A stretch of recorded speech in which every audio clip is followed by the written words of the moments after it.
আমি শুভেন্দু অধিকারী এবং বিজেপিকে হুঁশিয়ারি দিয়ে বলতে চাই, একজন মতুয়া ভাই বোনের যদি কোনো শারীরিক অবস্থা খারাপ হয় বা কোনো রকম যদি কোনো সমস্যা হয়, শুভেন্দু অধিকারী এবং বিজেপি কিন্তু বাংলায় থাকে। একই সঙ্গে দেখুন বসিরহাটের কাছেই ঠাকুরনগরে মতুয়া সমাজের মানুষরা তারা ধর্ণা দিচ্ছে, কারণ এসআইআরের জন্য যে কাগজপত্র চাইছে তাদেরকে এক প্রকার মানসিকভাবে তাদেরকে হেনস্থা করা হচ্ছে।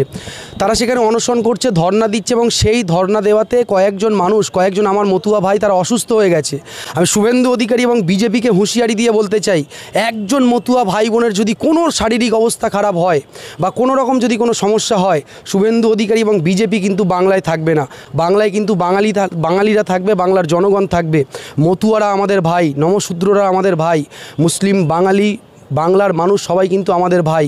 আজকে বয়স্ক মানুষরা তারা ধর্ণা দিতে গিয়ে অনেকে অসুস্থ হয়ে যাচ্ছে, হসপিটালে ভর্তি। এরা সনাতনী করে, ভোট আসলে মতুয়াদেরকে সনাতনী বলে। একবারও শুভেন্দু অধিকারী, সুকান্ত মজুমদার, দিলীপ ঘোষ, বিজেপির কোনো নেতা নেত্রী এখনও পর্যন্ত ওই ধর্ণা মঞ্চে গিয়ে দেখা করতে যায়নি। কতটা নোংরা এরা ভাবুন।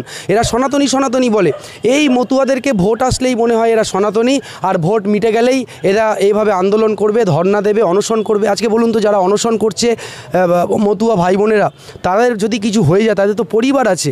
বিজেপির কি কেন তাদেরকে বারবার টেনশনের মধ্যে ফেলছে? অর্থাৎ এই বিষয়টাকে চাপা দিতে গিয়ে বসিরহাটে রোহিঙ্গা বাংলাদেশি, আর রোহিঙ্গা বাংলাদেশি থাকলে তারা করো না, কে বারণ করেছে? যদি রোহিঙ্গা বাংলাদেশি এই ভারতে থাকে, তাকে বাংলাদেশ বা রোহিঙ্গাতে ছেড়ে আসো, কে তা বারণ করেছে?